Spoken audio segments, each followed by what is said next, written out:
Dasar lelaki tidak peka. Nyebelin. Sia-sia membuang uang 300 juta yang seperti upil buatnya.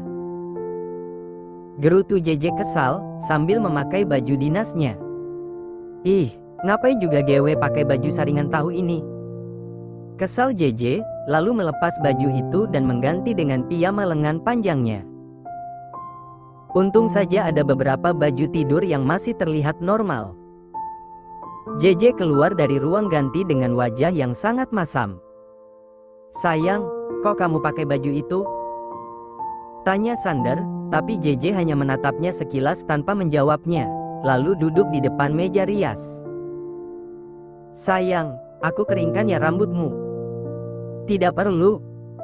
Nanti kamu kebauan. Ketus JJ. Ayolah sayang. Maafin aku ya, tadi aku cuma bercanda kok, masih berusaha merayu. Demi dirimu, aku rela menjatuhkan harga diriku. Keluh Sander dalam hati. Tapi JJ tidak memperdulikan suaminya yang terus merengek, ia melanjutkan aktivitasnya memakai skincare dan juga lotion. Huffes, Sander membuang nafasnya kasar. Kamu mau kemana? Sander heran saat istrinya ingin keluar dari markas tempur. Tentu saja tidur tapi sama Mom. Berak. JJ menutup pintu markas tempur dengan cepat dan berlari ke kamar Oma Airin. Istrinya benar-benar sangat marah. Bagaimana ini? Ayo berpikir. Gunakan otak cerdasmu itu untuk meluluhkan hati istrimu. Astaga.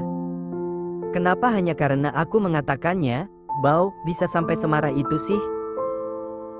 Sander mengacak rambutnya frustasi, dugaannya benar jika pedangnya malam ini dan kedepannya terancam karatan. Di dalam kamar Oma Airin, JJ menceritakan keluhannya kepada mertuanya. Oma Airin mengangguk-anggukan kepalanya berulang kali saat mendengarkan ocehan menantunya. Mom, dengar aku enggak sih? JJ sambil menggoyangkan bahu Oma. Sorry, Oma sangat mengantuk, hehehe.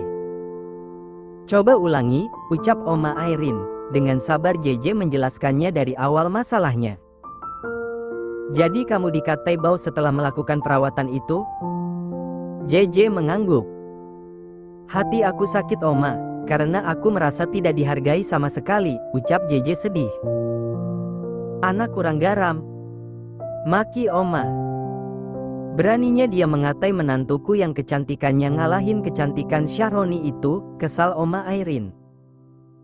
Kamu diam di sini. Ayo tidur. Ucap Oma Airin dan diangguki JJ. Sedangkan di luar kamar Oma Airin, Sander berteriak sambil menggedor pintu kamar ibunya berulang kali, tapi tidak ada respon dari penghuni kamar tersebut. Dedi. Berisik. Dengan muka bantal Raya keluar kamarnya sambil memeluk boneka bebek kesayangannya. Aduh Rai. Gimana ini? Mami kamu marah sama Dedi dan sekarang mami kamu enggak mau tidur sama Dedi, adu Sander pada putrinya. Memangnya mami marah kenapa? Pasti Dedi menyinggung perasaan mami ya? Tanya Raya penuh selidik. Dedi bilang kalau mami kamu bau, ungkap Sander. Pantas saja mami marah. Dedi tahu. Mami perawatan tubuhnya sampai menghabiskan biaya 300 juta. Raya ikut kesal dengan Dedinya. Itu semua buat Dedi dan menyenangkan Dedi, tapi dengan teganya Dedi mengatakan kalau mami bau. Ucap Raya semakin kesal dengan ayahnya itu. Astaga. Seperti itu kah? Tanya Sander dan Raya mengangguk. Lalu Dedi di depan kamar Oma mau apa? Jangan bilang Dedi minta dipuk-puk sama Oma karena mami tidak mau tidur sama Dedi. Mulai lagi mulut lemesnya. Raya. Pekik Sander, kesal karena mendengar penuturan putrinya yang tidak masuk akal. Memangnya aku anak bayi? Batin Sander kesal. Mami kamu tidur sama Oma, dan Dedi berusaha mengetuk pintu sialan ini. tapi mereka tidak kunjung membukanya, keluh Sander, menyenderkan tubuhnya dinding. Dad, mau suara Dedi abis atau mau sampai tangan Dedi patah juga enggak bakalan dibuka tuh pintu, karena Oma memasang peredam suara di kamarnya, ucap Raya. Astaga. Apaan sih Mommy? Keluh Sander dan mendang pintu kamar itu. Kenapa Dedi tidak mengambil kunci cadangan saja sih? Tanya Raya. Oh iya ya. Pekik Sander sambil menepuk jidatnya. Raya hanya tersenyum miris melihat Dedinya menjadi tidak waras karena maminya. Oh cinta kau membuat Dediku seperti orang gila. Ucap Raya sedikit keras. Raya. Dedi mendengarnya. Teriak Sander, yang sudah berjalan menuruni tangga. Di dapur. Sander mengacak-acak seluruh laci yang ada di dapur untuk mencari kunci cadangan. Di mana sih? Astaga, kenapa aku menjadi bodoh begini sih? Aku ini cerdas, berkuasa dan seorang pemimpin Holy Throne Group.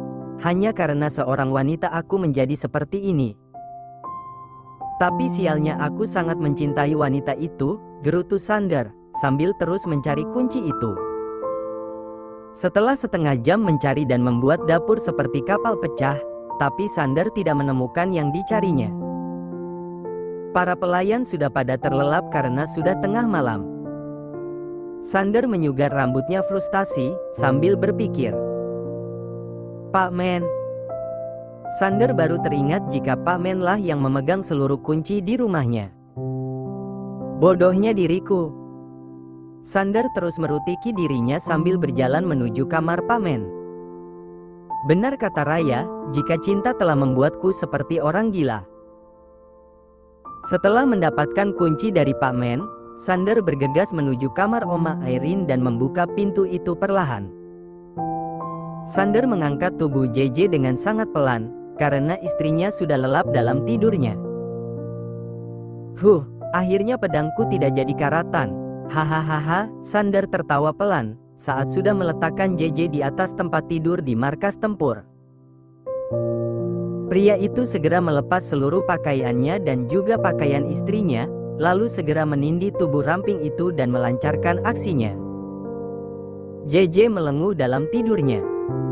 JJ mengernyit heran saat rasa itu semakin nyata. Tidak. Ini bukan mimpi. Ini nyata dan rasanya batin JJ. Perlahan JJ membuka kedua matanya, dan betapa terkejutnya dia saat melihat suaminya tengah menyusu seperti bayi kehausan. Dedi, apa yang kau? Bibir JJ segera dibungkam oleh ciuman maut suaminya. Ingin protes tapi JJ bisa apa? Jika sudah diberi kenikmatan seperti itu, kini dirinya hanya bisa pasrah dan juga menikmatinya. I love you, Dad.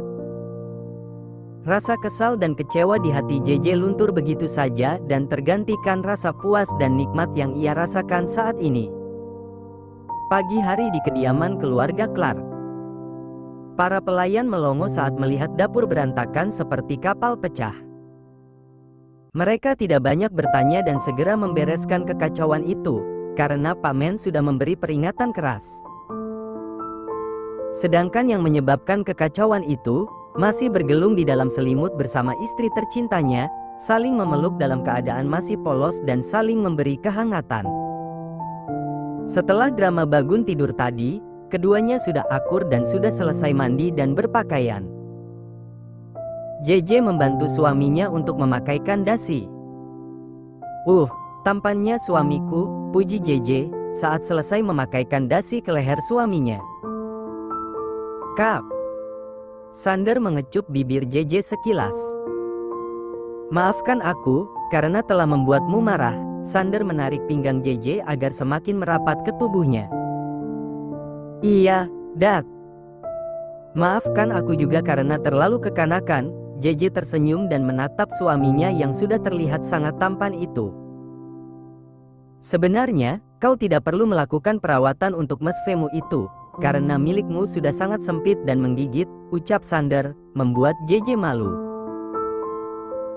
Tapi kata Emma, agar kau selalu puas dan tidak melirik wanita lain, ucap JJ, dengan polosnya sambil mengerucutkan bibirnya. Dasar Emma. Batin Sander, sedikit kesal karena Emma telah meracuni otak suci istrinya.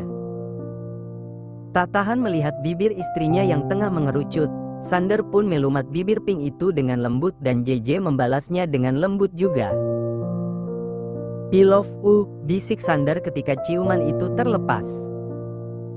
I love you too, Dad, balas JJ, lalu menyandarkan kepalanya di dada bidang suaminya. Entah sudah keberapa kali, suaminya itu mengucapkan kata cinta.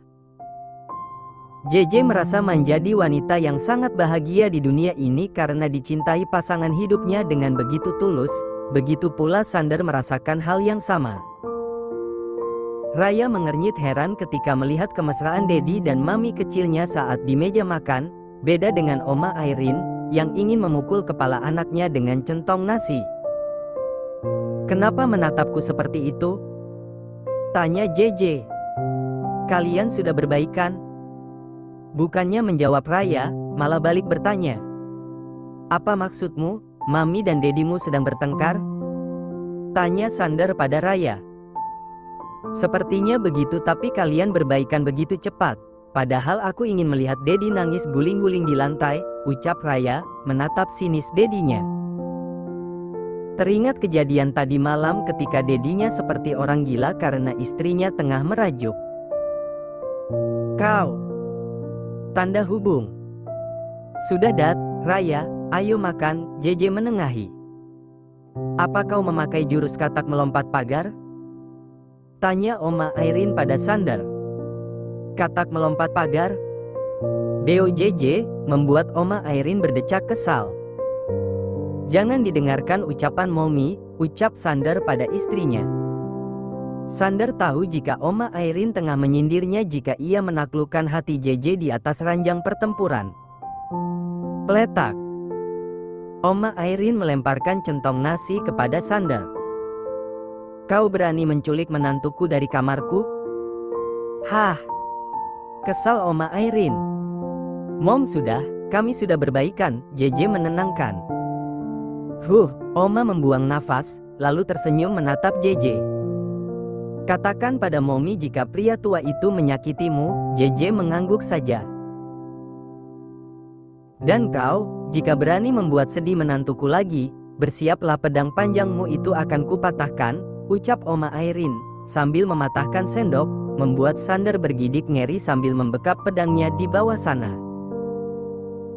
Sander tahu jika ibunya sangat menyayangi menantu cantiknya itu, dan ia merasa bersalah karena membuat hati JJ sedih dan juga kesal.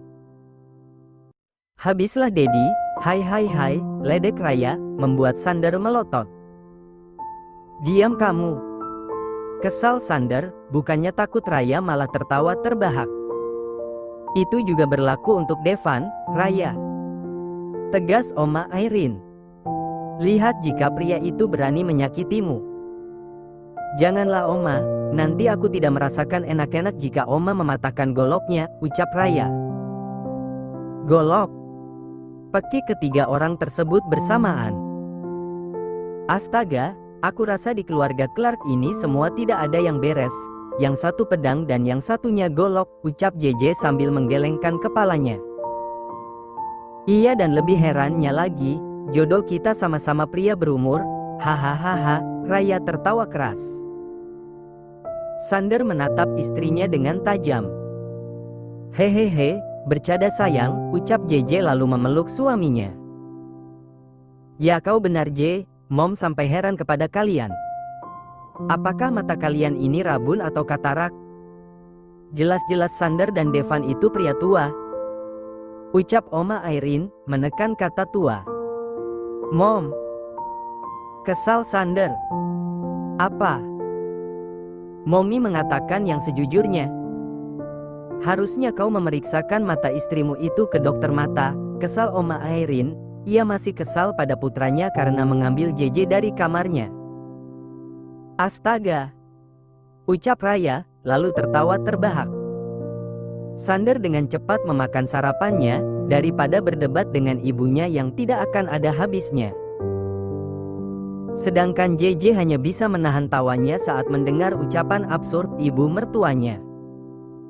Setelah sarapan, Sander bersiap berangkat ke kantor dan diantarkan JJ sampai halaman rumah. "Tunggu aku di rumah dan jangan kemana-mana," ucap Sander sebelum memasuki mobilnya. "Iya, Dad. Tapi jika aku bosan bagaimana? Karena JJ masih dalam masa cuti kuliah. Datang ke kantor nanti supir akan mengantarkanmu," ucap Sander, lalu memasuki mobilnya, dan membuka kaca mobilnya.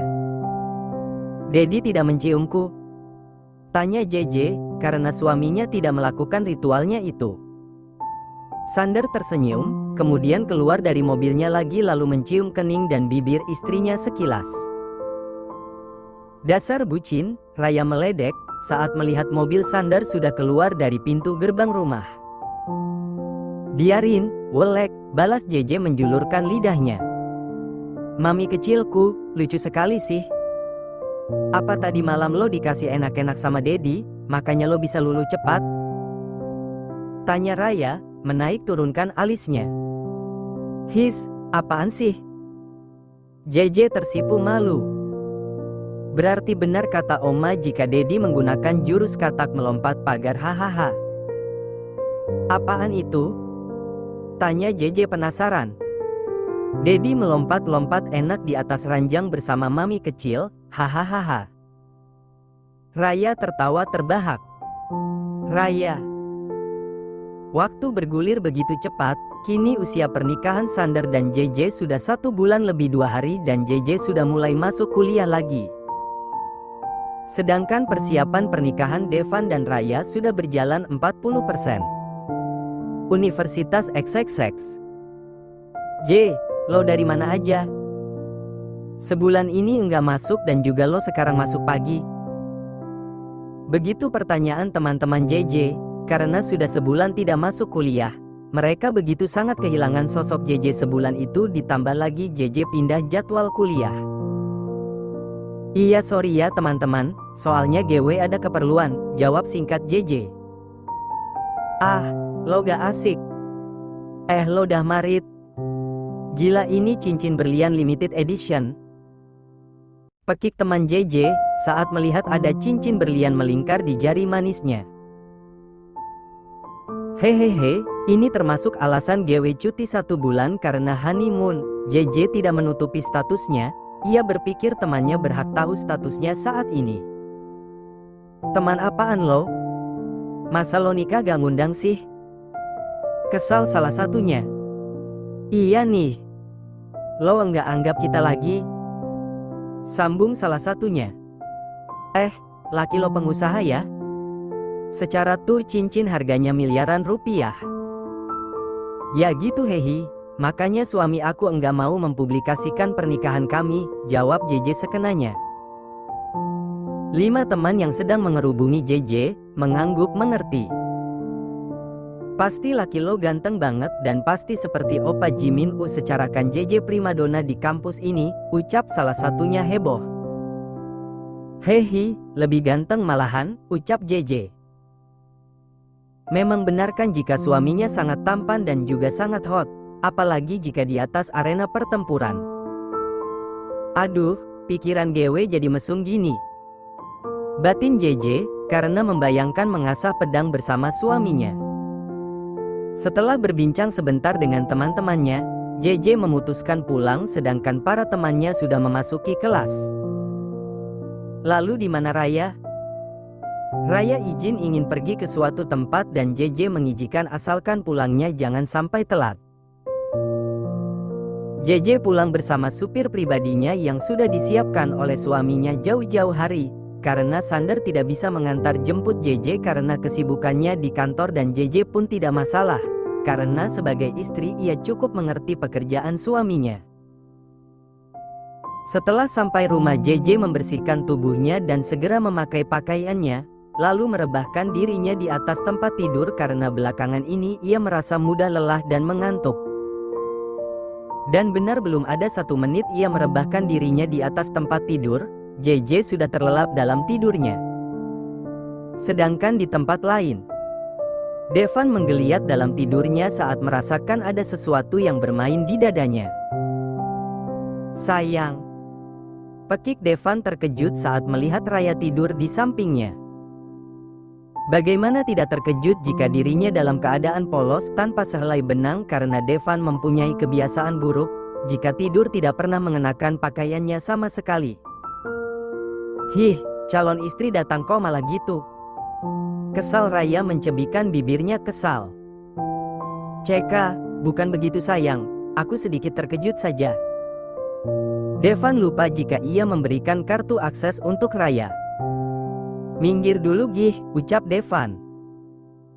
Om, ngusir aku? Bukan gitu Ray, tapi aku mau pakai baju dulu, ucap Devan. Padahal Om lagi sakit. Memangnya Om enggak pakai pakaian sama sekali? Tanya Raya dan Devan mengangguk. Oh, pantas saja tuh golok Om dari tadi manggut-manggut terus. Raya menunjuk tonjolan di bagian bawah Devan. Raya. Devan segera menutup golok yang berbalut selimut dengan kedua tangannya. Ah, sial. Kau membuatku malu. Batin Devan. Hehehe, Raya tertawa, beranjak dari tempat tidur. Bagaimana bisa seorang gadis mengatakan hal sevulgar itu di depan pria dengan keadaan tela, enjang? Apa Raya tidak takut jika dirinya diterkam olehnya? Pikir Devan. Devan menarik Raya hingga gadis itu hingga terjatuh di bawah kungkungannya. Om, mau apa? Pekik Raya saat tubuhnya berada di bawah Devan. Tentu saja ingin membuka segelmu, Devan menyeringai licik. Membuat Raya ketakutan dan berusaha lepas dari kungkungan Devan. Tapi dengan cepat Devan mencekal kedua tangan Raya ke atas kepalanya menjadi satu. Apa kau ingin merasakannya, Hem? Om. Jangan sekarang. Tapi aku sudah tidak dapat menahannya, ucap Devan serak. Sial. Kenapa aku yang terbakar gairah? Umpat Devan dalam hati. Niatnya hanya ingin mengerjai Raya. Om, lepas, ucap Raya terbata, karena Devan sudah menciumi lehernya. Tidak akan pernah aku lepaskan. Kau berani memasuki kamarku dan tidur di atas ranjangku, jadi jangan salahkan aku jika aku meminta hakku sekarang, ucap Devan dengan suara yang serak. Ih, sebagai calon istri yang baik aku datang ke sini karena Dedi bilang Om sakit dan tidak masuk kantor. Hem. Devan tidak mendengarkan ucapan Raya. Kali ini Devan melanggar janjinya. Dan apakah mereka akan mempertemukan si golok dan si sarung sempit? Om, badanmu masih panas. Tubuhku panas karena gairahku memuncak. Dia sudah tidak sabar ingin bertemu sarungnya, ucap Devan. Arg, pekik Devan saat perutnya dicubit oleh Raya. Hei, kenapa mencubitku? Lihat golokku menjadi loyo. Protes Devan, karena cubitan Raya terasa sangat sakit. Rasakan. Dasar mesum. Raya mendorong Devan hingga terjerembab di atas lantai. Raya membenarkan pakaiannya yang sudah berantakan lalu Raya melemparkan selimut ke tubuh Devan. Lagi sakit juga masih mesum aja. Ketus Raya. Devan bangkit dan berdiri di depan Raya. Dengan kondisi masih seperti itu, apalagi di bawah sana terlihat gondal gandul. Hei, kau menodai mata suciku Om.